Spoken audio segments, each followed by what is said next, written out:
Hindi kami titigil na dahil ang laban namin ang justisya mo na. Marami!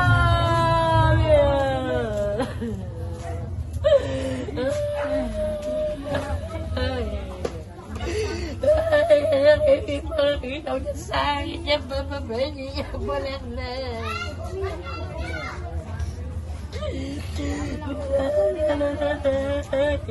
Hirap na kalagayan ko, guys. Medyo nakakabubo na ako, tapos ito na bahay. Hindi ko na nagayain sa buhay ko na ng pagsubok.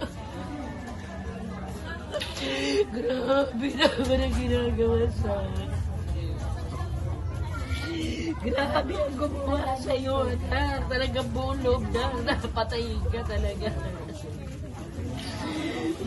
Wala.